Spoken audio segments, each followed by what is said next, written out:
जय माई की। आज हम जो देवी खड़गमाला जो अधूरा विषय रह गया था उसका आगे का जो रहस्य है उसके अंदर हम प्रयाण करते हैं। हमने जहां छोड़ा था विषय को वो प्रथम चक्र के ऊपर छोड़ा था जिसे सर्वसम्मोहन चक्र कहते हैं। और सर्वसम्मोहन चक्र के अंदर हमने बहुत सारी जो उसके जो देवता थे वो देवताओं की शक्तियों को समझा, योगिनी को समझा, उसके देवताओं के जो तत्व है उनको समझा। अभी जो चक्र है, देखो श्री चक्र की एक खासियत है, हम कैसे उसे समझते हैं। इसमें 3 क्रम है, सृष्टि क्रम, संहार क्रम, स्थिति क्रम। हम किस क्रम से उसे समझना चाहते उस क्रम से हम ये श्री चक्र के रहस्य को या उसकी जो गहराई है उसके अंदर हम प्रवेश कर सकते हैं। ज्यादातर हमारे घर के अंदर श्री यंत्र होता है, जो भी शक्ति साधक है या तो श्री साधक है उनके घर में श्री चक्र अवश्य होगा, पर कभी भी समझने का प्रयास नहीं किया होगा कि ये चक्र का निर्माण किस लिए हुआ है। इसे देखने जाए तो ये चक्रव्यूह भी है महामाया का, और भगवान शिव ने एक एक चक्र को समझाते हुए वो रहस्य को उद्घाटित किया हुआ है। हर एक स्टेप के ऊपर उनके देवता है, उनकी योगिनी है, उनकी चक्रेश्वरी है। इंसान यानी मनुष्य यानी साधक जब साधना मार्ग में प्रविष्ट करता है तो वो तो पहले सर्वसम्मोहन में ही फंसेगा। सर्वसम्मोहन के 2 अर्थ है। साधक के लिए सर्वसम्मोहन चक्र वो एक भगवती का आकर्षण केंद्र है, या तो भगवती की साधना का प्रवेश द्वार है वो। और वो सर्वसम्मोहन अगर पदार्थ रूप में देखने जाए, भौतिक रूप में देखने जाए तो ये सर्वसम्मोहन चक्र ही है जिसमें तुम सब फंसे हुए हो। कीट ब्रह्म जननी सब फंसे हुए, ब्रह्मा से लेकर कीट पर्यंत तक वो सारे इस चक्र में फंसे हुए। ये 9 चक्रव्यूह है। तुम्हें नीचे से शुरू करके ऊपर तक जाना है। ऊपर यानी जहां तुम्हारी मूल स्थिति है आत्मा की, जहां तुम्हें आत्मज्ञान मिलता है जिसे बिंदु कहते हैं, वो बिंदु में प्रविष्ट होना है। तभी जाके तुम इस जंजाल से, इस माया जाल से मुक्त हो पाओगे। नहीं तो 8 स्टेप तक तो सिर्फ और सिर्फ माया जाल ही, और 9वां चक्र भी माया जाल है। उसके ऊपर का बिंदु और उसके ऊपर की गति वो महत्व की है। इसका अर्जन करना, पूजन करना ठीक है जब तक तुम शुरुआत के अंदर हो। शुरू में ये सब तुम्हें ठीक लगेगा, पर जब तुम इसके रहस्य में प्रवेश कर जाओगे, इसको समझने का प्रयास करोगे, तब जाके तुम सच में श्री विद्या साधक कहलाओगे। नहीं तो पोपट की तरह, तोते की तरह रटा हुआ सब ज्ञान है, सब श्लोक है, सब माला मंत्र है। श्री विद्या धारक को प्रथम तो आत्मयोग के ऊपर आना पड़ेगा, और आत्मयोग के ऊपर आने के बाद तुम्हें आध्यात्मिक विज्ञान को समझना पड़ेगा। श्री विद्या ब्रह्म विद्या है, तो ब्रह्म विद्या का अर्थ ही यही होता है कि ब्रह्म को समझो। ब्रह्म का अर्थ ये है कि जो सचराचर भरपूर चैतन्य और विश्व में और ब्रह्मांड के अंदर जो शक्ति व्याप्त है उसको समझने का प्रयास करो। आत्म विद्या ब्रह्म विद्या, अयम आत्म ब्रह्म। तो आत्मा ही ब्रह्म है, ब्रह्म कोई दूसरा साधन नहीं है, ब्रह्म आत्मा ही है। अगर वो आत्मा जागृत है तो क्योंकि बोलने वाला, सुनने वाला, समझने वाला, वो तीनों तुम्हारे अंदर बैठे हुए हैं। वो कोई बाहरी आवरण में नहीं है, बाहर से सिर्फ और सिर्फ चेतनाएं आती है। जैसे जैसे तुम एक एक चक्र को पार करते हुए ऊपर जाओगे, तुम्हें अलग अलग देवता मिलेंगे, अलग अलग चक्रेश्वरी मिलेगी, अलग अलग योगिनियां मिलेगी। वो योगिनियां तुम्हें ज्ञान देगी, वो अनुसंधान हो जाएगा योगिनी का। काफी साधक जो होते हैं, काफी बड़े बड़े ज्ञानी इस चक्र के अंदर फंस गए, जिसे सर्व सम्मोहन चक्र कहते हैं।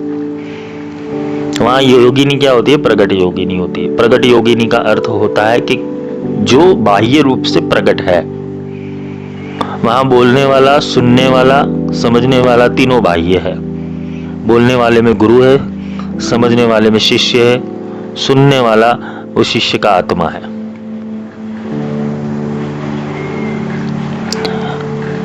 उपनिषद ने भी दृष्टि इसके ऊपर दी है, लेकिन हम इस उपनिषद के तत्व के अंदर अभी नहीं जाएंगे, उपनिषद के सार के अंदर नहीं जाएंगे। हमारा विषय है देवी खड्गमाला, विषय है श्री चक्र। अनुसंधान करते करते करते जब तुम्हें गुरु ये बाह्य आवरणों से मुक्ति दिलवाते हैं, जिसे सर्वसम्मोहन कहते हैं, मायाजाल, ये मायाजाल का प्रथम स्टेप है। इसके अंदर सारी प्रकार की सिद्धियां है, सारे प्रकार के गुरुमंडल है, सारे प्रकार की चेतनाएं हैं, सर्व प्रकार की मुद्रा देवता है, नित्य देवता है, जो इस संसार को या तो इस ब्रह्मांड की कुछ ऊर्जाओं का संधान करते बाह्य रूप से। ये बाह्य रूप से है सर्वसम्मोहन, इसलिए इनकी योगिनी प्रगट योगिनी। अभी जैसे जैसे तुम बहिर्याग से अंतर्याग में जाओगे, यानी कि जो बाहर समझे थे अब अंतर में समझना है, तो तुम्हें अंतर की यात्रा करनी पड़ेगी। और अंतर की यात्रा होगी कैसे? एक स्थूल शरीर से तुम ज्ञान और विज्ञान को भौतिक दृष्टि से समझ सकते हो। समझने की बात कर रहा हूं। और सूक्ष्म शरीर से तुम जो सीखा हुआ है, समझा हुआ है, उसकी अनुभूति कर सकते हो।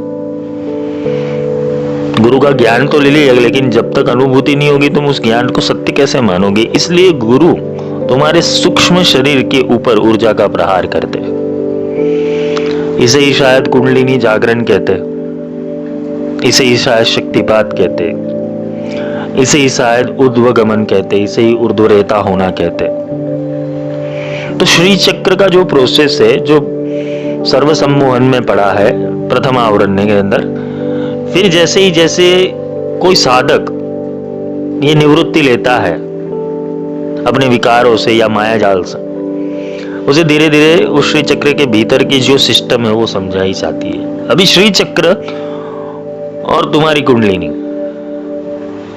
वो दोनों एक ही है। ऊर्ध्वमुखी त्रिकोण, अर्धोमुखी त्रिकोण, शिव त्रिकोण, शक्ति त्रिकोण, ये जब त्रिकोणों का एकाकार हो जाता है तो वही श्री चक्र बन जाता है। वही त्रिकोण की पूरी संरचना है। और त्रिकोण के आयाम बिंदु जब खुल जाते हैं तो तुम्हें कोई बाह्य ज्ञान लेने की जरूरत नहीं। वो अंदरूनी ऊर्जा से तुम ब्रह्म का अनुसंधान कर सकते हो, देवता का अनुसंधान कर सकते हो, योगिनियों का अनुसंधान कर सकते हो, योग का अनुसंधान कर सकते हो। तुम्हें कुछ सीखने की जरूरत नहीं पड़ेगी। इसलिए काफी जितने बड़े बड़े साधक हो गए, महात्मा हो गए, उन्होंने एक को पकड़ के रखा, एक ही देवता, एक ही इष्ट, एक ही भगवान, एक ही गुरु। आजकल का दौर ऐसा चल रहा है कि लोगों को सीखने के अंदर बहुत इंटरेस्ट है। इधर से सीख लो, उधर से सीख लो, ये सीख लो, वो सीख लो। ज्ञान का भंडार करके रखेंगे लेकिन कोई काम का नहीं आएगा। क्यों? तुम ज्ञान इसलिए ले रहे हो कि तुम्हारी समस्या हल हो जाए, लेकिन तुम्हारी समस्या का समाधान तुम्हारी अज्ञानता के अंदर ही है। तुम आत्म तत्व के ऊपर आओ, सारी चीजें रिलीज हो जाएगी। अगर आत्मा को अविनाशी समझते हो, आत्मा को ब्रह्म समझते हो, आत्मा को शिव समझते हो, आत्मा को राम समझते हो, आत्मा को कृष्ण समझते हो, आत्मा को ही भगवती समझते हो, तो तुम्हारे से कुछ दूर नहीं है, सब तुम्हारे में ही है। पर उसकी जागृति, उसका अनुसंधान करना तुम्हें आना चाहिए। भगवान कृष्ण ने गीता जब कही तो गीता के लिए उन्होंने कुछ पढ़ा नहीं था। जितने भी शिवजी ने पार्वती को संवाद बताए तंत्र के अंदर, तो भगवान जी कहीं से पढ़े नहीं थे वो चीज, वो स्वयंभू प्रकट हुआ। ऐसे ही जब तुम्हारी पात्रता रेडी हो जाएगी, तुम्हें कुछ सीखने की जरूरत नहीं पड़ेगी, तुम्हें अपने आप सारी चीजें आ जाएगी। तुम्हें पात्रता बनानी है। बाकी तो ब्रह्मांड के अंदर जितना ज्ञान है वो कॉपी पेस्ट हो सकता है तुम्हारे भीतर। तुम्हारा हार्ड डिस्क क्लीन होना चाहिए, तुम्हारी मेमोरी क्लीन होनी चाहिए। मेमोरी यानी तुम्हारा रैम, तुम्हारी बुद्धि पावरफुल होनी चाहिए। तुम सिर्फ एक जगह के ऊपर टिकने चाहिए, बिंदु के ऊपर। बाकी का सारा श्री चक्र अपने आप समझ में आ जाएगा। बस ये टिकना सीख लो, जिसे आसन जमाना कहते हैं। लोग अनुष्ठान करते हैं, अनुष्ठान का अर्थ होता है आसन जमाना, अनु में स्थान लेना। एटॉमिक एनर्जी, खुद की एटॉमिक एनर्जी, खुद की पावर को पहचानना, खुद के आत्म तत्व को पहचानना, वही साधना है। और साधन क्या है? तुम्हारा आत्मा। साध्य कौन है? परमात्मा। जो परमात्मा में है वो तुम में है। तुम बाहर भटको ही मत। तुम जिस शक्तियों का चिंतन करते हो वो सारी शक्तियां तुम्हारे अंदर है। कहीं ना कहीं सर्वसम्मोहन ने इतना झगड़ा हुआ है कि सिर्फ तुम प्रगट योगी नहीं, यानी कि जगत के अंदर जो ज्ञान मिल रहा है उसकी तरफ ही आकर्षित हो रहे हो।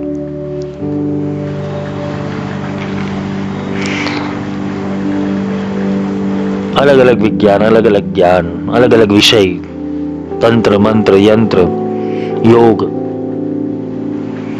क्रियाएं, तुम इसमें फंस गए हो। ये तो तुमने करके कब का फेंक दिया है। कितने जन्मों से यही तो करते हो, ऊपर नीचे ऊपर नीचे। यही श्री चक्र के ऊपर जाते हो नीचे आते हो, ऊपर जाते हो नीचे आते हो। श्री चक्र एक रोटेशनल एनर्जी है। पहला चक्र जो होता है वो एंटी क्लॉक घूमता है, दूसरा चक्र क्लॉकवाइज घूमता है, फिर बाद में एंटी क्लॉक, फिर बाद में क्लॉक। ऐसे करते करते पूरा चक्र घूमता रहता है। और वही चक्रों की प्रणाली तुम में भी है। कोई कहते हैं ना कि मूलाधार से शुरू किया, अब सहस्त्रार तक पहुंचे, लेकिन बीच में अनाथ आ गए, अनाथ के ऊपर रुक गए, तुम भावनाओं के अंदर रुक गए, तुम वापस गिर गए। तुम मूलाधार में प्रवेश कर गए, तुम्हारी माया की जागृति हो गई, तुम माया में फंस गए। स्वादिष्ठान में हो गए, काम की जागृति हुई, इच्छाओं की जागृति हुई, लोगों के ऊपर अधिष्ठान, वाक सिद्धि आ गई, तुम अच्छे ज्ञानी बन गए, तुम वहां फंस गए। मणिपुर के अंदर अनंत शक्ति आए, वो अनंत शक्तियों को जागृत कर लिया, तुम वहां फंस गए। विशुद्ध, तुम अच्छे वक्ता बन गए, ज्ञानी बन गए, तुम्हारे अंदर अनेकों प्रकार की चेतनाएं आने, तुम वहां फंस गए। अंत में मौन आ गया तुम्हारे पास, सहस्त्रार, वहां तुम फंस गए। तो फंसना ही है। मौन भी एक फंसाव है, मौन भी एक जड़ता है। ये भी एक प्रकार का सेल्फ कॉर्नर होने का एक तरीका है। काफी लोग अपने विचारों से इतने घिरे हुए होते और उनका विचार मंथन, मन ही इतना चलता रहता है, वो लोग सोच रहे हैं कि भाई हम कुछ चिंतन कर रहे हैं। वो चिंतन नहीं होता है। चिंतन कब होता है? चिंतन जब गुरु ने दिया हुआ शब्द होता है या गुरु ने दी हुई ज्ञान होते, उसके ऊपर चिंतन किया, वो चिंतन है। खुद के मन से प्रकट किया हुआ ज्ञान पहले अपने पेपर को, अपने उत्तरों को, अपने एग्जामिनेशन को चेक करवा लेना गुरु से, क्या ये मैं सही कर रहा हूं कि नहीं तो अपने आप जो प्रकट होता है, मन भी ज्ञानी है। मन भी बहुत जगह से ज्ञान लेता है। काफी लोग ऐसे ही गुरु बन जाते हैं, मन के ज्ञान से गुरु।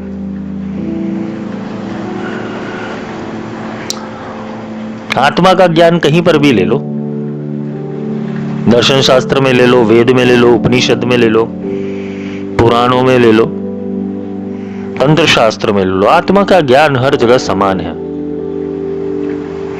तो वही सिद्धि होनी चाहिए। जिसको तुम्हें साधना है वो तुम्हारे अंदर बैठा हुआ है, तुम्हें जागृति करनी है। उसकी जागृति होगी केवल और केवल भगवान ने या परमात्मा ने या भगवती ने जो तुम्हें दिया हुआ है उसके भीतर प्रवेश करने से।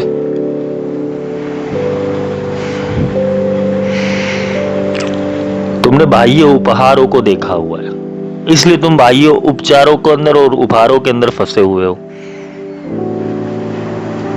अगर तुम अंतिम सत्य देखो तो मृत्यु है, और जीवन को देखने जाओ, ठीक है, तो एक कल्पना के अलावा कुछ नहीं है। तो एक कल्पना के अंदर बंधे हुए, कल्पना के अंदर फंसे हुए हो। तुमने एक कल्पना को सत्य मान लिया है। तुम्हारे आसपास जो भी चल रहा है कल्पना मात्र है, वो कल्पना को तुम सत्य मान के इसे जीवन मान लेते हो। उसके लिए रोते हो, उसके लिए हंसते हो, उसके लिए खुश होते हो, उसके लिए चिंता करते हो। तुम्हें इन सब से ऊपर उठना पड़ेगा। ये जो दूसरा चक्र है वो आकर्षण का चक्र है, समझ लेना। सर्वाशा परिपूरक चक्र स्वामिनी प्रगट योगिनी। सारी इच्छाओं को पूर्ति हो जाती है। इस चक्र का अनुसंधान से सारी इच्छाओं की पूर्ति हो जाती है। तुम सारी इच्छाओं को अनायास पूर्ति कर सकते हो, पर यही है कि ये चक्र का अनुसंधान कैसे हो। पर यहां तक भी माया है, समझ लेना। इसके बाद आएंगे अनंग देवता, यानी जिस देवताओं को तुम शब्द स्पर्श रूप रस गंध में देख रहे हो, पंच तन्मात्राओं से समझ रहे हो, वो पंच तन्मात्राओं से ऊपर ऊर्जा के रूप में है, इसलिए अनंग देवता बोले, जिसका कोई अंग नहीं है। ये श्री चक्र सिस्टम तुम्हारे अंदर है। तुम्हारे अंदर पहले आया शरीर, फिर आया मन, फिर आई बुद्धि, फिर आया चित्त, और फिर आया अहंकार। अहंकार किस चीज का? मैं हूं, इस चीज का अहंकार। मैं, मेरा, मुझसे। ये मैं जब तक नहीं छूटेगा तब तक तुम दूसरे चक्र के अंदर प्रवेश नहीं कर पाओगे, क्योंकि दूसरा चक्र वो मैं को बहुत व्याप्त कर देता है। और ये मैं को व्याप्त करते करते तुम्हें ऐसी ऐसी जगहों के अंदर फंसाएगा कि तुम चाहने के ऊपर भी अपनी आत्मा की ओर नहीं आओगे। किसी को काम में फंसा दिया, किसी को रूप में फंसा दिया, किसी को रंग में फंसा दिया, किसी को गंध में फंसा दिया, किसी को स्वाद में फंसा दिया, किसी को अहंकार में फंसा दिया, किसी को पैसों में फंसा दिया, किसी को रिश्तों में फंसा दिया, किसी को पॉजिटिविटी में फंसा दिया, किसी को नेगेटिविटी में फंसा दिया। ये चक्र है, और चक्र के अंदर तुम पिसते आए हो। कबीर ने यही बोला है कि दो पाटून के बीच में साबुत बचाना कोई। कबीर कहता है कि चलती चक्की देख के दिया कबीरा रो। ये चक्की है, दो चक्र चल रहे हैं। कौन सा चक्र? भूतकाल और भविष्यकाल। तुम्हारा मन दो ही जगह रहता है। तुम्हारा मन दो ही जगह रहता है। एक भविष्य में रहता है, भविष्य की चिंताओं में रहता है, भविष्य के प्लानिंग में रहता है, भविष्य के संकल्पों के अंदर रहता है, भविष्य की कल्पनाओं के अंदर रहता है। और दूसरा भूतकाल के, जो तुम्हारी स्मृति में अभी आ गया है कि मेरे साथ यही हुआ है, मैं ही क्यों, मैं ही क्यों। यही साइकिल के अंदर तुम फंस जाते हो। ये दोनों के बीच में से तुम्हें बाहर निकलना है और वर्तमान में आना है, और वर्तमान में सजाग होकर, जागरूक होकर अपने भीतर की चेतना को पकड़ना है। हम गुरु के पास जाते हैं, क्या करते? गुरु के पास ज्ञान लेने थोड़ी जाता है कोई। गुरु के पास खुद को समझने कोई थोड़ी जाता है। गुरु को कभी यह प्रश्न नहीं आता है कि गुरु जी मेरा आत्मा क्या है, मैं कौन हूं। परेशानी लेकर जाना है, कौन सी? भूतकाल की या तो भविष्यकाल की। और गुरु बेचारा अंदर से रोता है, यार एक तो आत्मज्ञानी निकले कि जिसको आत्मा से लेना देना हो।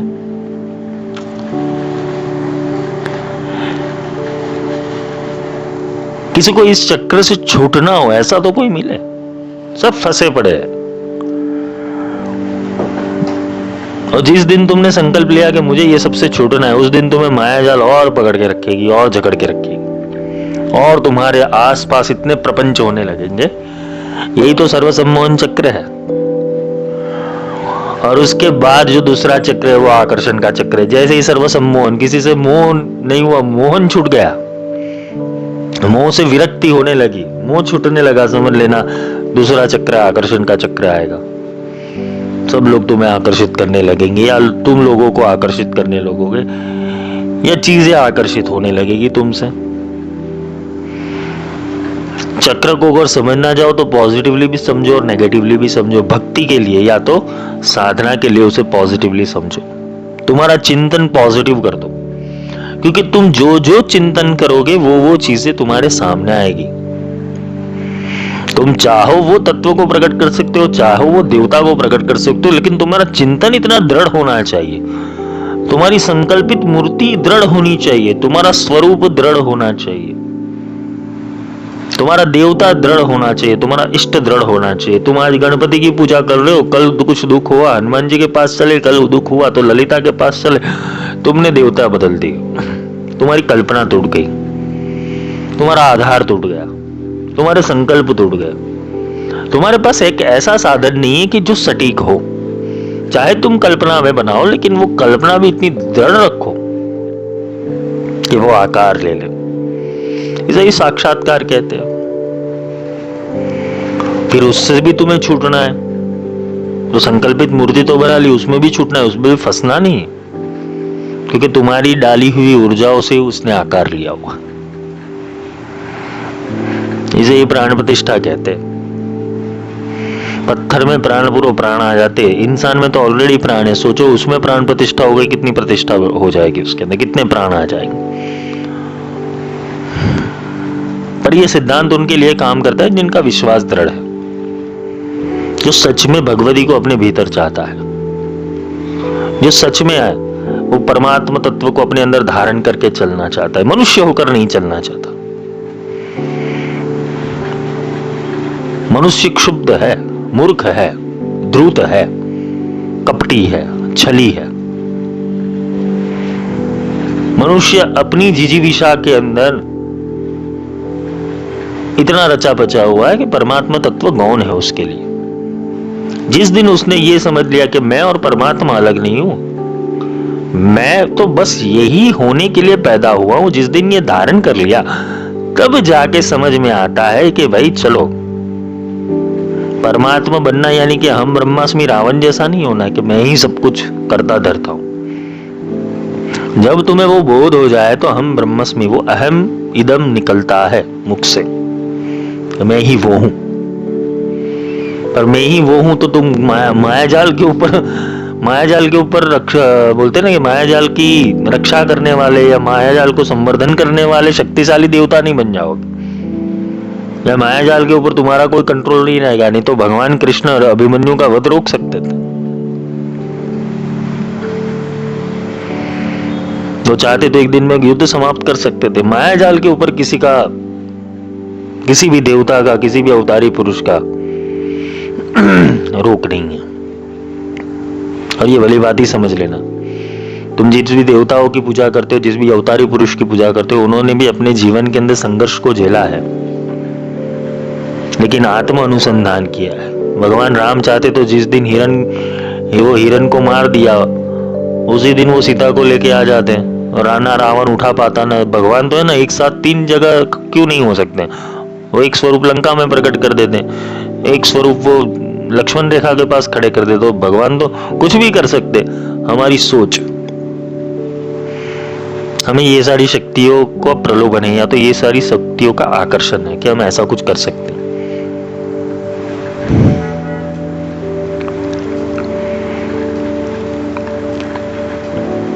बातें जीवन में बहुत हो गई, ज्ञान जीवन में बहुत हो गया, लिखाई पढ़ाई भी बहुत हो गई, अब कुछ अनुभूति की बात की जाए।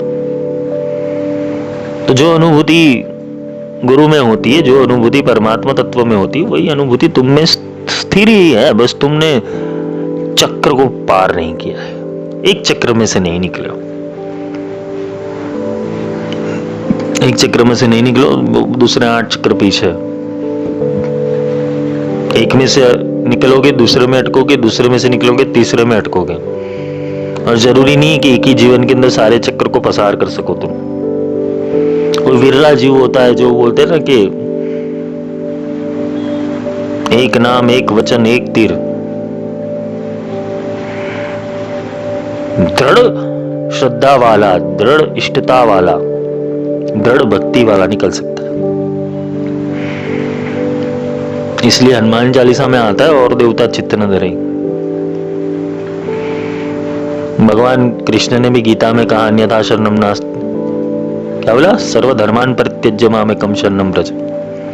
स्तुति में भी आता है अन्यथा शरणम नास्ति त्वमेव शरणम मम। अन्यथा दूसरी जगह के ऊपर चित्त भटकना नहीं चाहिए। अगर भटक रहा है तो समझ लेना अभी भी तुम चक्र के अंदर फंसे हुए हो, अभी भी तुम्हें प्रलोभन है देवताओं के। ये देवता तुम्हारा उद्धार कर देगा, ये देवता तुम्हारा उद्धार। अरे भाई, तुम्हारे आत्मा के ऊपर आओ, सारे देवता उसके अंदर विद्यमान है। आत्मा की ही शक्ति से सारे गुण चलते हैं और ये गुणों के जो अधिपति तत्व है उसे ये देवता कहते हैं।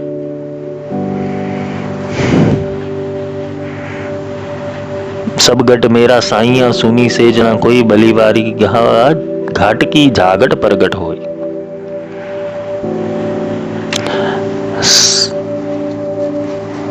सब गट के अंदर परमात्मा है, सब गट के अंदर राम है। बलिहारी व घाट की जागट प्रकट हुई। तो उस घाट की ही स्तुति होती है जिस घाट के ऊपर वो प्रकट होती है। वो गुरु में आई, इसलिए गुरु के अंदर वो प्रकट तत्व है, वो प्रकट योगिनी है। गुरु क्या करता है? अपनी प्रकट योगिनी के साथ तुम्हें ज्ञान देते हैं। गुरु को ज्ञान कहां से मिलता है? ये भी एक प्रश्न है कि गुरु को ज्ञान कहां से मिलता है? गुरु को ज्ञान मिलता है गुप्त योगिनी से, गुप्ततर योगिनी से, कुलोत्तीर्ण योगिनी से। जितना गुरुमंडल उनका व्याप्त होगा उतनी शक्तियां, उतनी योगिनियां वो उनसे संवाद करेगी और वो वाणी का विस्तार करेगी।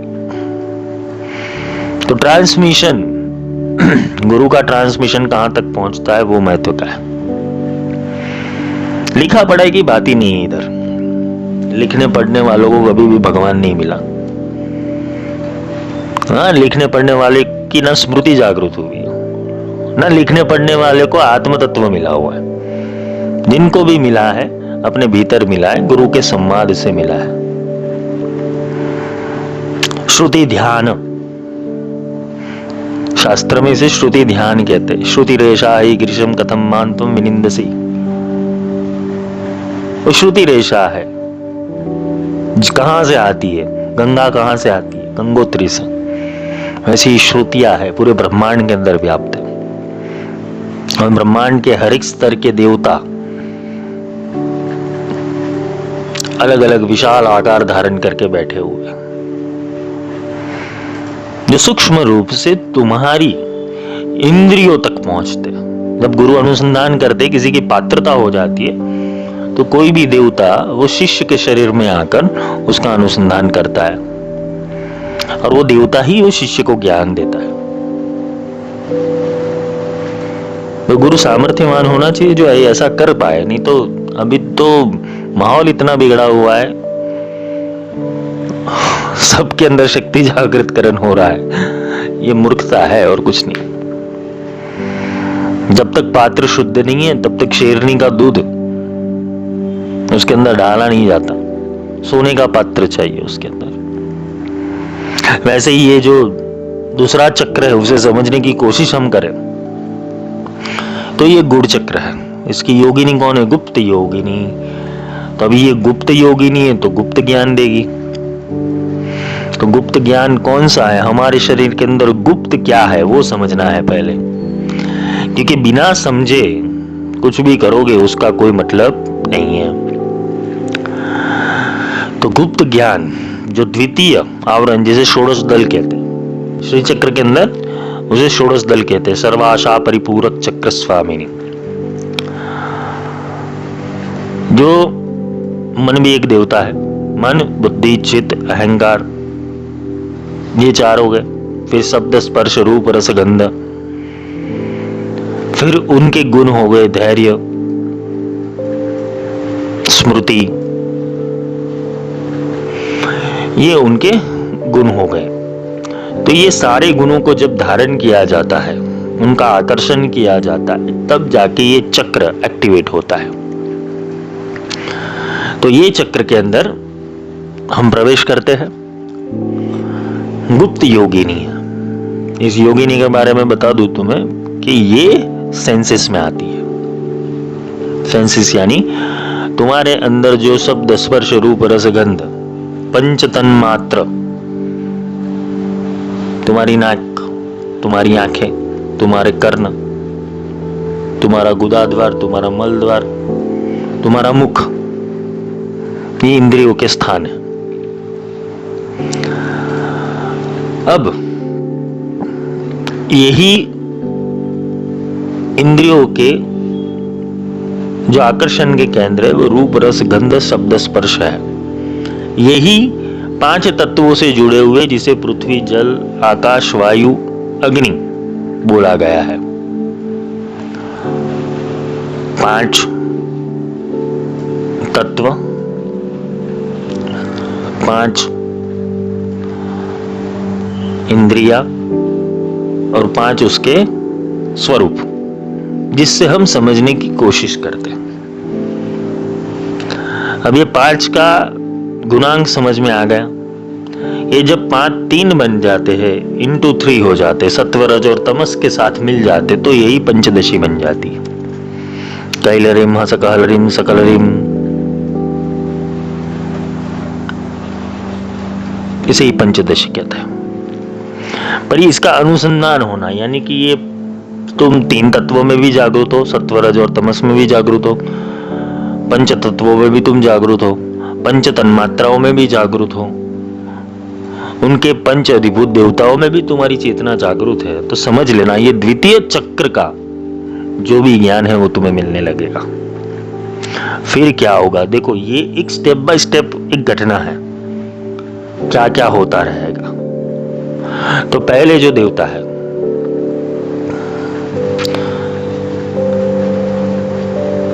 यानी शक्ति है, जो पहली शक्ति है कामाकर्षिणी। अभी काम के 2 रूप हैं। एक काम है जिसे हम लस्ट कहते हैं, वासना कहते हैं, और एक काम है जिसे डिजायर कहते हैं, इच्छा।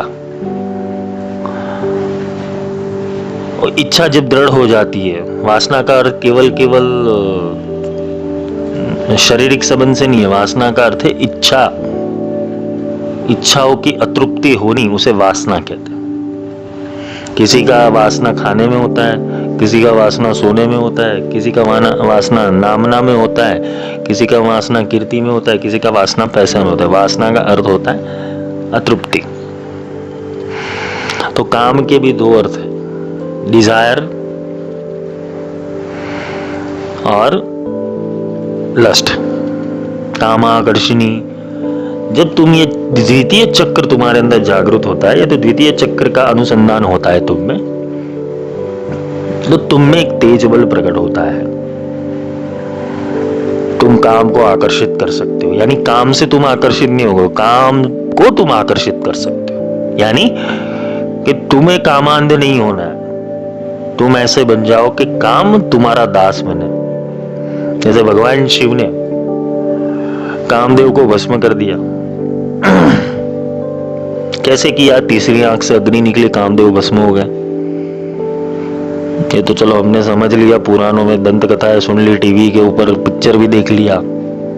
एक कामदेव को भस्म कर दिया। और तीसरे नेत्र से ही क्यों किया? भगवान की 2 आंखें ही काफी थी, अगर वो खोल देते तो उसमें से अग्नि निकलती। तीसरी आंख में से अग्नि क्यों निकली? तीसरी आंख का अर्थ होता है ज्ञान अग्नि, जो स्थिर है, जो स्थित प्रज्ञ है, जो बुद्धिजीवी है, जिसने अपनी बुद्धि को पाश और अंकुश से धारण किया हुआ है, वो इसके ऊपर यानी कि काम के ऊपर विजय प्राप्त कर सकता है। तो जो महादेवी है, भगवती त्रिपुर सुंदरी है, इसे पराशक्ति कहते हैं। पराशक्ति की चैतन्यता से कामाकर्षिणी, यानी कि एक उसका जो तत्व है कामाकर्षिणी, यानी सब इच्छाओं को पूर्ण करने वाली, कामाकर्षिणी सर्कल बनता जाएगा। तुमने जो जो भी सोचा है वो प्राप्त होने लगेगा। तुम्हें कुछ नहीं करना है, तुम्हें इधर भी स्थिर रहना है। अगर तुम आकर्षण में फंस गए, देखो यहाँ विपरीत है, या तो तुम आकर्षण बन जाओ या तो दुनिया के आकर्षण में फंस जाओ। जब तुम आकर्षण बन जाओगे तो अपने आप सारी चीजें तुम्हें घूम फिर कर तुम्हारे पास ही आने वाली है, पर तुम्हें केंद्र बिंदु बनना पड़ेगा उसके लिए। तो ये सारी शक्तियों को तुम संचालित कर सकते हो, तुम उनसे संचालित नहीं हो सकते। बात स्पष्ट कर रहा हूं, तुम उनको संचालित कर सकते हो, वो तुम्हें संचालित नहीं कर सकती। अभी तुम उनके संचालन में चल रहे हो।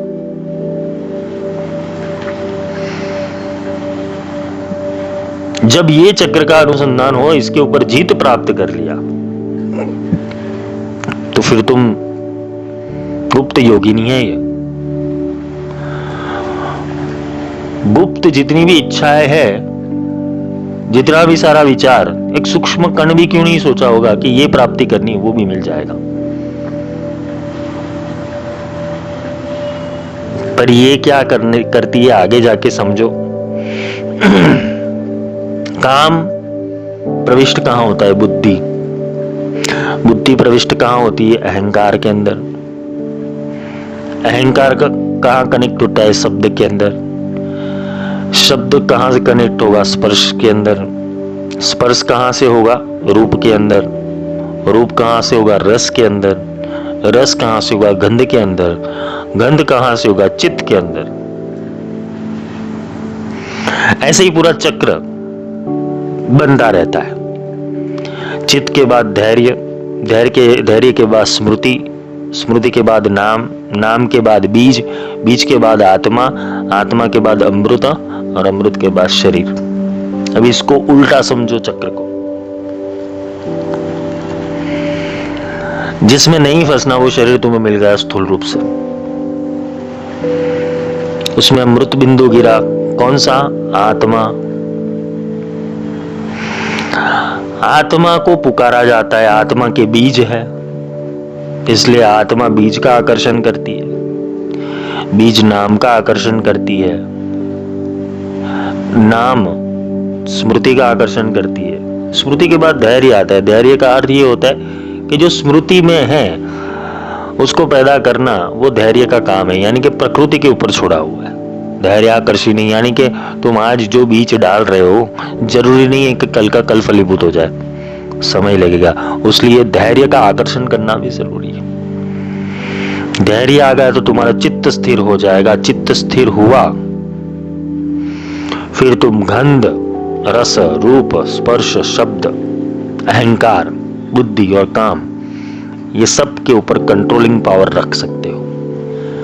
चक्र को देखो, कोई भी चक्र को समझना है तो उसका अनुलोम भी सीखना पड़ेगा और विलोम भी सीखना पड़ेगा।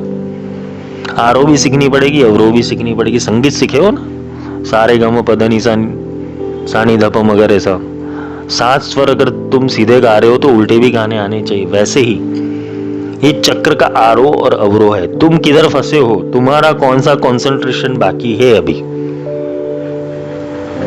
या तो किस जगह के ऊपर तुम्हारी चेतना इनबैलेंस है, वो तुम्हें समझनी है। कामाकर्षिणी, बुद्धाकर्षिणी, अहंकारकर्षिणी, काम प्रविष्ट होना। जब काम का आकर्षण कर लिया, जिसका काम का आकर्षण यानी कि जिसकी वासना और डिजायर अपने कंट्रोलिंग पावर के अंदर है, जिसकी इच्छा, कामना और वासना, ये तीनों कंट्रोलिंग पावर के अंदर है। इच्छा, क्रिया, ज्ञान आगे के चक्र में समझाता है। अगर ये तीनों किसी की कंट्रोलिंग पावर में है तो उसकी बुद्धि स्थिर होगी। बुद्ध्याकर्षिणी, उसका बुद्धि कभी गलत निर्णय नहीं ले सकता, या तो उसका बुद्धि और विवेक दोनों जागृत है। जब बुद्धि जागृत हो गई, अहंकारकर्षिणी, अहंकार का अर्थ होता है अहम, मैं, मेरा, मुझसे। वो तीनों अहंकार है, सत्व, रज और तमस। वो तीनों प्रकार के अहंकार को, उसका आकर्षण कर लो, उससे निर्लेप हो जाओ। मुझसे हुआ, मेरे से हुआ, मैंने ये किया, मैंने वो किया। तुम्हारा मैं, जब तुम भगवती के चरणों में हो तो वहां भगवती ही कार्य करती होनी चाहिए, वहां मैं और मेरा नहीं होना चाहिए। मैंने तो इतनी साधनाएं कर ली, मैंने तो इतने आवरण कर लिए, मैंने इतने चक्र पूजन कर लिए, मैंने इतने सारे वर्कशॉप किए, इतने सारे शिविर किए, सेमिनार, वो मैं तो था, वहां बैठा मैं तो था। मैं यानी कौन? तुम शरीर। तुम मैं जो कहते हो वो तुम शरीर संलग्न कहते हो। तुम इससे ऊपर उठने की कोशिश ही नहीं की। जब तुम उससे ऊपर उठते हो तब अहंकार तुम्हारा क्षीण हो जाता है, तुम्हें पता चलता है। और ये पता कब चलेगा? जब तुम बिंदु के ऊपर पहुंचोगे। बिंदु से नीचे के पूरे चक्र दिखेंगे, यानी कि तुम्हें अपना अहंकार भी दिखेगा। यानी तुम्हें साक्षी में रहना पड़ेगा, तुम्हें स्थित प्रज्ञता में रहना पड़ेगा। इसलिए गुरु का ज्ञान क्या होता है? गुरु का ज्ञान तुम्हें धीरे धीरे धीरे तुम्हारी आत्मा जागृत करता है, आत्मा को प्रज्ञा देता है, प्रज्ञा के बाद स्थित प्रज्ञ अवस्था देते हैं, स्थित प्रज्ञ अवस्था के बाद तुम्हें दृष्टा बनाया जाता है। तो गुरु के सत्संग से तुम जब दृष्टा अवस्था में पहुंचोगे, और गुरु बार बार अहंकार तोड़ेंगे तुम्हारा, क्योंकि अहंकार ही तुम्हारा पुनर्जन्म का कारण है। अहंकार में से ही बुद्धि, और बुद्धि से काम जागृत होता है। तो जिसका अहंकार कंट्रोल में आ गया, जिसका अहम और इदम दोनों कंट्रोल में है, जो शून्य अवस्था में, शून्य यानी कि बेगानी शादी में अब्दुल्ला दीवाना नहीं बनना है। शून्य अवस्था का अर्थ होता है कि भाई जैसे गुमसुम हो जाओ, बस समाधि में बैठ रहे हो शांति से, वो भी शून्य अवस्था नहीं है। शून्य अवस्था का अर्थ ये होता है कि तुम हो ही नहीं, पर चल रहा है। जैसे तुम एक मूवी देख रहे हो, पिक्चर पूरी हो गई, तुम्हें कुछ फर्क नहीं पड़ा,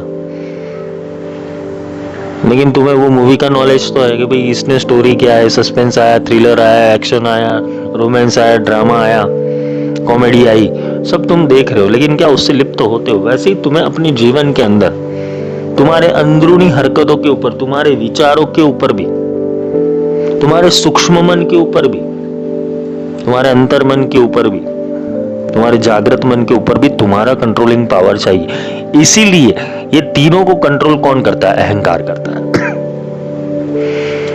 अहंकार शुरुआत में जागृत अवस्था में होता है। कोई तुम्हें कुछ भी बोल दे, तुम्हें जल्दी गुस्सा आ जाता है। किसी ने कुछ कर दिया, तुम्हें गुस्सा आ गया, तुम्हें पसंद नहीं आया, तुम्हें नापसंद आया, तुम्हें अच्छा लगने लगा।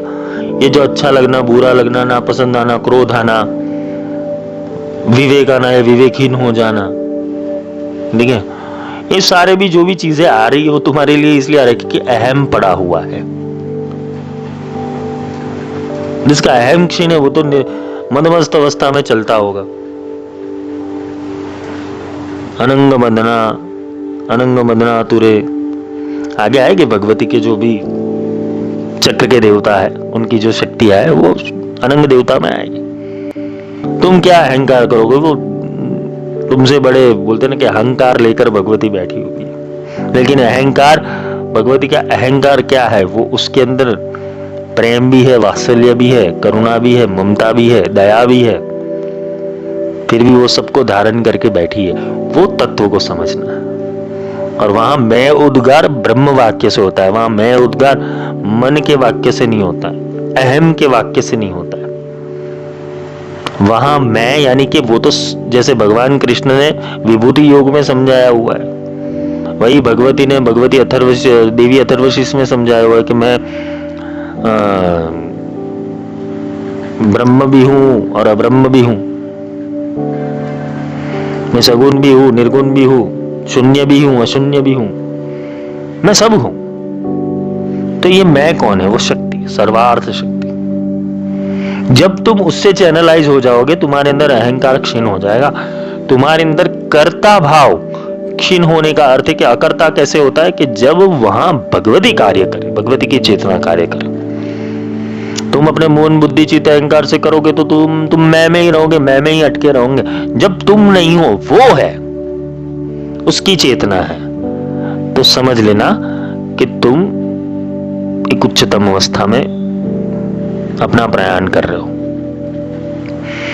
शब्दाकर्षिणी, शब्द का आकर्षण करना। शब्द यानी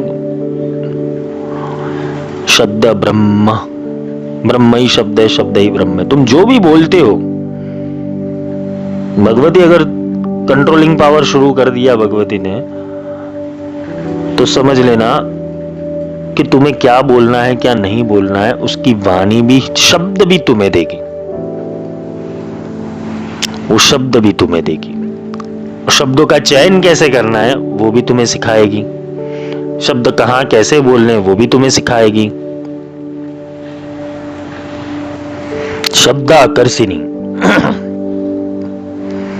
शब्द, शब्द के दो रूप से आकर्षण हो सकते, क्या बोलना है क्या नहीं बोलना है, वो भी अगर भगवती चाहे और उसकी कृपा हो जाए, भगवती ने चाहा तो तुम उसके नाम के अलावा कोई शब्द को सुमिरन नहीं कर पाते। वो चिंतन देती है तब तुम भक्ति कर पाते हो। इतनी बात याद रखना, उसकी कृपा हुई तो ही तुम भक्ति कर पाओगे, वरना भक्ति तुमसे दूर चली जाएगी। अगर सच में साधना मार्ग में वो बहुत रुकावटें आएगी, समझ लेना। अगर रुकावटें नहीं आई तो समझ लेना गलत मार्ग के ऊपर हो तुम। बहुत रुकावटें आएगी, बहुत भक्ति को तोड़ने का प्रयास। तुम सारे भक्तों का जीवन देख लो, सब भक्तों के जीवन के अंदर परेशानी आई थी। सब राक्षस, इवन तो देवता, इंद्रादि देवता, पंचभूत, सब लोग परेशान करने के लिए आ जाएंगे। अग्नि, जल, वायु, पृथ्वी, आकाश, सब लोग परेशान करेंगे कि इसको सिद्ध नहीं होने देना। पर जिसकी रक्षा भगवती स्वयं करती है, भगवान स्वयं करते, उसकी जीत हर हाल में होती है। तो वहां परीक्षा भी होती है साधक की कि ये हर हाल में एक जैसा है कि नहीं। इसलिए शब्दाकर्षिणी। तुम हर चिंतन के अंदर, हर शब्द के अंदर, तुम हर एक वाक्य के अंदर अगर भगवती का शुक्राना करते हो, शुक्रिया करते हो, भगवती का थैंक्स गिविंग करते हो और भगवती मय ही रहते हो, उसके चिंतन में रहते हो, उसके तत्व के चिंतन में रहते हो, तो समझ लेना ये चक्र का जो भी सिद्धि है वो तुम्हें मिल जाएगा। अब ये शून्य होने की सिद्धि अगर देखने जाए तो गुप्त योगिनी कब होगी? जब प्रकट बंद होगा तब गुप्त होगी।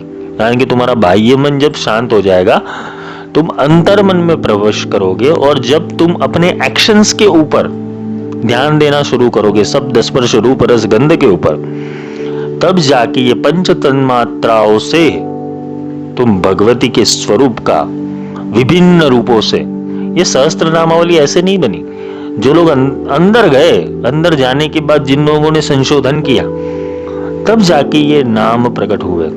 भगवती ललिता का एक नाम है काम संजीवन औषधि, जो काम को भी सजीवन करती है। काम तो मृतपाय हो गया था महादेव की तीसरी आंख से, उसको भी सजीवन करने का काम भगवती त्रिपुर सुंदरी ने किया।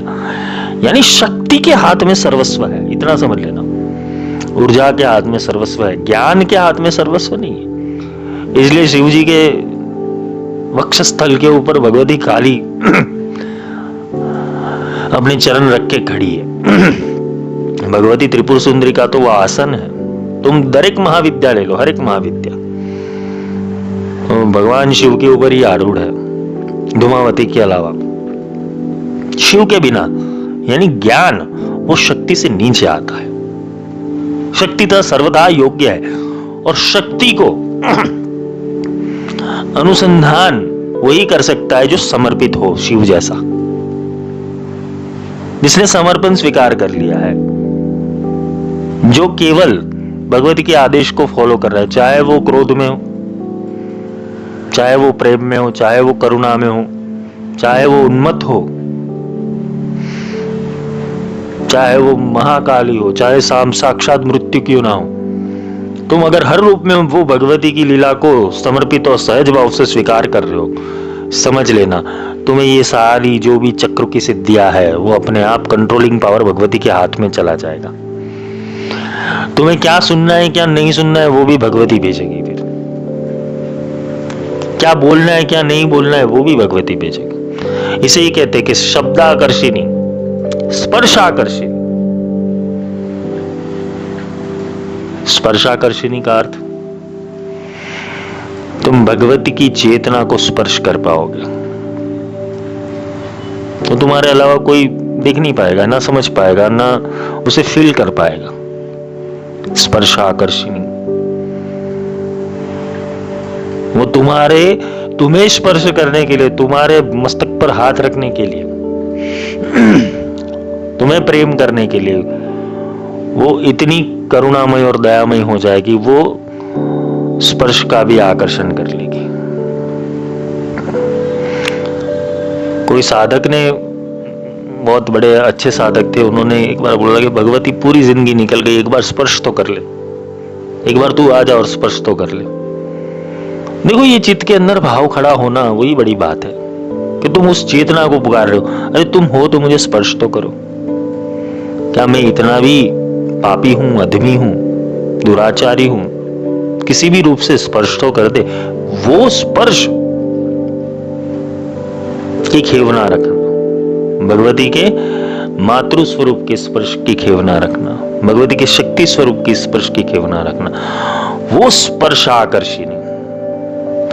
तो जहां जहां तुम जाओगे वहां वहां तुम्हें ऐसे ही लगेगा भगवती सार सब जगह मौजूद है। चाहे वो पुरुष है, चाहे स्त्री है, चाहे वृक्ष है, चाहे जमीन है, चाहे पशु है, चाहे पक्षी है, तुम्हें हर जगह उसका स्पर्श फील होने लगेगा। स्पर्श आकर्षण। तुम वायु को भी स्पर्श करोगे तो भी ऐसा फील होगा कि भगवती ने स्पर्श किया। अग्नि को भी स्पर्श करोगे, जल को भी स्पर्श करोगे, भूमि को भी स्पर्श करोगे, तुम्हें हर जगह वो भगवती का स्पर्श मौजूद। जिसने अपनी भगवती को, अपने इष्ट को सर्वव्यापी बनाया हुआ है, उसके लिए हर जगह परमात्मा का स्पर्श है।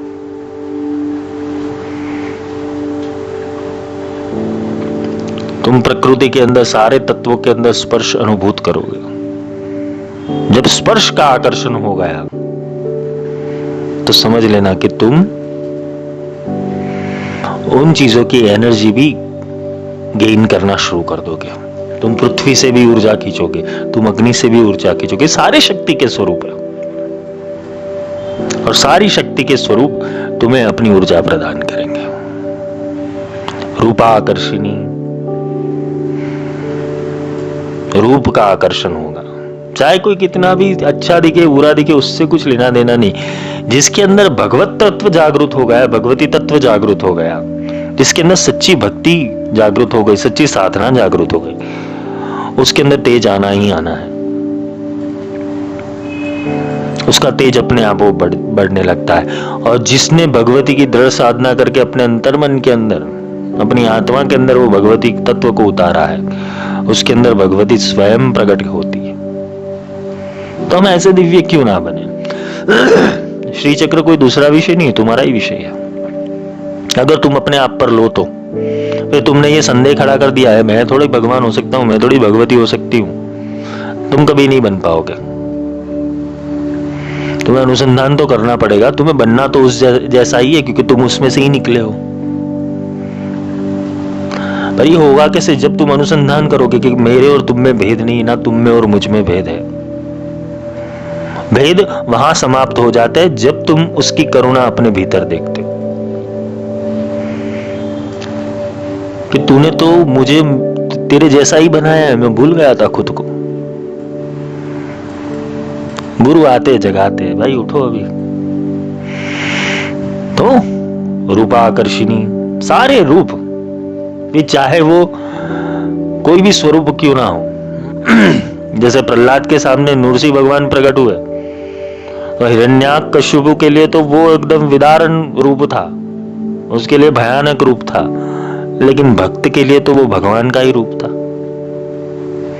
कितनी भी कैसी भी परिस्थिति होगी, अगर ये रूपाकर्षणी है तो तुम्हें नेगेटिविटी में भी पॉजिटिविटी दिखाई देने लगेगी।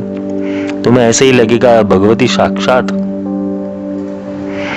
हमें बचाने के लिए किसी भी रूप रंग से आ सकती है, उसका रूप थोड़ी फिक्स है। ये दृष्टि जिस दिन हो गई, रूपाकर्षिणी, रसाकर्षिणी, रस, हम आज रसाकर्षिणी तक लेंगे, फिर कल दूसरे देवताओं में जाएंगे। रसाकर्षिणी, जब भगवती की चेतना और संचार होती है, रसाकर्षिणी, तुम्हें रस आने लगता है। रस किस चीज का? भगवती के नाम का, भगवती के स्वरूप का, भगवती के स्पर्श का, भगवती के गंध का, भगवती की ऊर्जा का, शक्ति का, उनके ज्ञान का, उनकी करुणा का, उनका दया का, उनका सद्भाव का तुम्हें रस जागृत होता है। रसाकर्षिणी, वो सारे रसों को एकत्रित करके सारे रसों को एंजॉय करता है वो। चाहे उसकी करुणा का रस हो, दया का रस हो, किसी का क्रोध का रस हो, किसी का विनम्रता का रस हो, ये सारे रस तुम तभी ग्राह्य कर पाओगे या समझ पाओगे जब तुम स्थित प्रज्ञ होंगे। तुम भगवती की लीला देखो, अरे हर जगह तू ही है। और दूसरा चक्र ये समझाने का कि ये चक्रव्यूह भी है। चक्रव्यूह किस तरीके से? अगर तुम शब्द स्पर्श रूप रस गंध के आकर्षण में गिर गए, किसी और के, यानी कि माया के, अपनी इंद्रियों के, वो भी बाह्य विषय हो गया, तुम्हारी नहीं है, इंद्रिया तुम्हारी नहीं है, वो तो देवताओं से जनित है। तुम उसको धारण किए हुए हो, शरीर को तुमने धारण किया हुआ है, मन को तुमने धारण किया हुआ है, इंद्रियों को तुमने धारण किया हुआ है, और ये सब मिल मिल के मैं करके तुम्हारा अहंकार बढ़ा दिया। इसलिए तुम्हें लगता है कि मैं ये हूं, मेरा नाम ये है, मेरे माता पिता का नाम ये है, मेरा गोत्र ये है, मेरा काल ये है, मेरा देश ये है, मेरा शहर ये है, मेरा गांव ये है, मेरा स्किन टेक्सचर ऐसा है। अरे भाई, देखने जाओ कोई अंदर से स्केलेटन के अलावा कुछ नहीं हो तुम। तो जिसने शब्द स्पर्श रूप रस गंध को इस तरीके से स्वीकार किया कि वो भगवती का स्वरूप है, इसमें मेरा अहमता या मेरा अहंकार नहीं होना चाहिए, ये भगवती की देन है और ये भगवती स्वयं है। तुम्हारी सारी इंद्रियों को भगवती के चिंतन के अंदर मोड़ दो तो तुम्हारा शब्द स्पर्श रूप रस गंध सब आकर्षित हो जाएगा, भगवती आकर्षण कर लेगी। जब भगवती चाहेगी तब जाके ये तुम्हारा चित्त ऐसा बनेगा। इसलिए चित्ताकर्षिणी, रसाकर्षिणी, गंधाकर्षिणी, तुम्हें हर जगह उसकी ही दिव्य सुगंध मिलने लगेगी। देखो, साधना मार्ग में ये है कि तुम साधना में जाओगे तो तुम्हारे साथ ऐसी हरकतें होनी चाहिए अगर तुमने चक्र पूजन सही में किया हुआ है। नहीं तो माया तो बैठी हुई है। माया कैसे बैठी हुई है? माया तुम्हारी इंद्रियों को भगवती से विमुख करके संसार के अंदर डाल देगी ताकि तुम उसका चिंतन ना कर पाओ।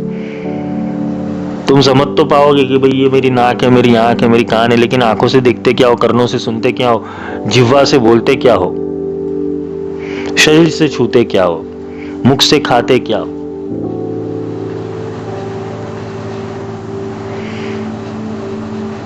ये सब जब भगवती के कंट्रोल में आ जाता है तो वो स्वयं संचालन करती है, तब जाके ये चक्र सिद्ध होता है, तब जाके सर्वशा परिपूरक चक्र स्वामिनी गुप्त योगी।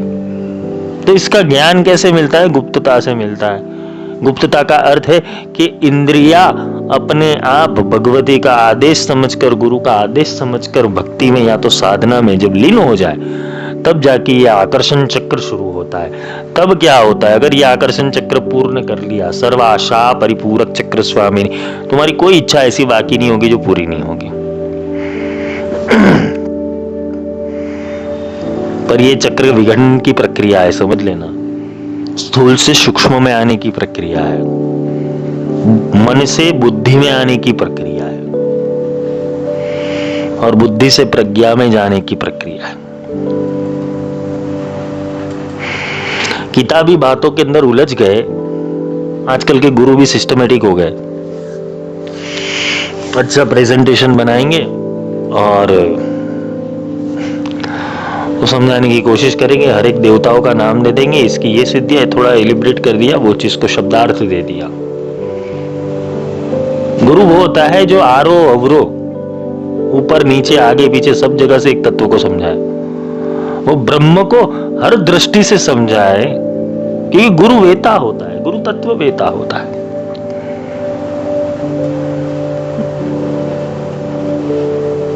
और गुरु वो चिंतन में डूबा होता है, वो चिंतन से उसे ऊर्जा प्राप्त होती है। शास्त्रों में लिखी हुई बातें हर कोई करता है, पर शास्त्र को समझाना और शास्त्रों को उतारना, ये दोनों अर्थ अलग हो गया। तो देवी खड़गमाला आज का विषय जो है यहाँ हम उसे रोकते तो नहीं है, लेकिन आगे कंटिन्यू करेंगे। रोका तो कुछ नहीं जाता, किसी के लिए कुछ रुकता नहीं है। भगवती की वाणी है, रुकती नहीं है, वो प्रवाह चालू रहता है। पर आगे जो है उसके अंदर हम दूसरे जो आकर्षण देवता है वो भी समझेंगे। आकर्षण देवता खत्म होने के बाद हम जाएंगे गुप्ततर योगिनी की ओर, जो गुप्त से गुप्त है, यानी कि तुम्हारा सूक्ष्म मन आएगा वहां पर। ये अंतर मन है, फिर सूक्ष्म मन आएगा, फिर धीरे धीरे धीरे करके तुम आत्मा की ओर प्रयाण करोगे। तो आज के लिए इतना ही। जय माई की। अगला लेक्चर थोड़े दिनों में आपके सामने प्रस्तुत होगा। जय माई की।